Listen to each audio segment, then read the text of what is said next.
ดวงใจเอ๋ยทำไมไม่เลยคิดถึงเขาจังนั่งหมดความหวังเห็นเขานั่งคุยใจอื่นนั้นภาพติดตาบอกว่าไม่ลืมมันไม่นานก็วันลืมแค้นแสนลายตั้งใจดีทีนี้ต้องลืมเขาจริงเรื่องผู้หญิงไม่มีแต่เขาหรอกนะ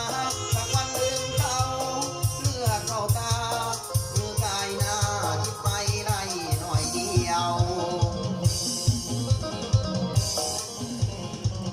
นี่น้ำเกี่ยวหัวใจของคนห่างแล้วทุกคนผมคือลูกยิงคนบินหาปลาเป็นอย่างน้องตัดไม่มาบัดเดือจะเข้ากำกับกระทรวงมาสักเลยตั้งเดือนน้อยกับพี่คุ้มระซื้อบอกกันนึกบ่ไรที่มางอยาเสียงของเราหนีได้กว่าเสียงวอนให้ความเมตตาเธอจะรักมาพี่จึงห่วงเธอทุกวันซ้ำสวงไม่มาลวงแต่มาขอยินดียิ้มหน่อยนะเธอจะยิ้มหน่อยนะอย่ารีบตัดอะไรไม่ดี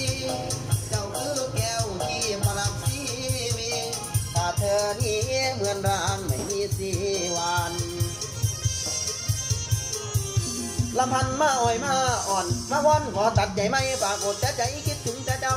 ไปว่าโอ้พี่ว่าสุนย้ำความพลละตะวันแรง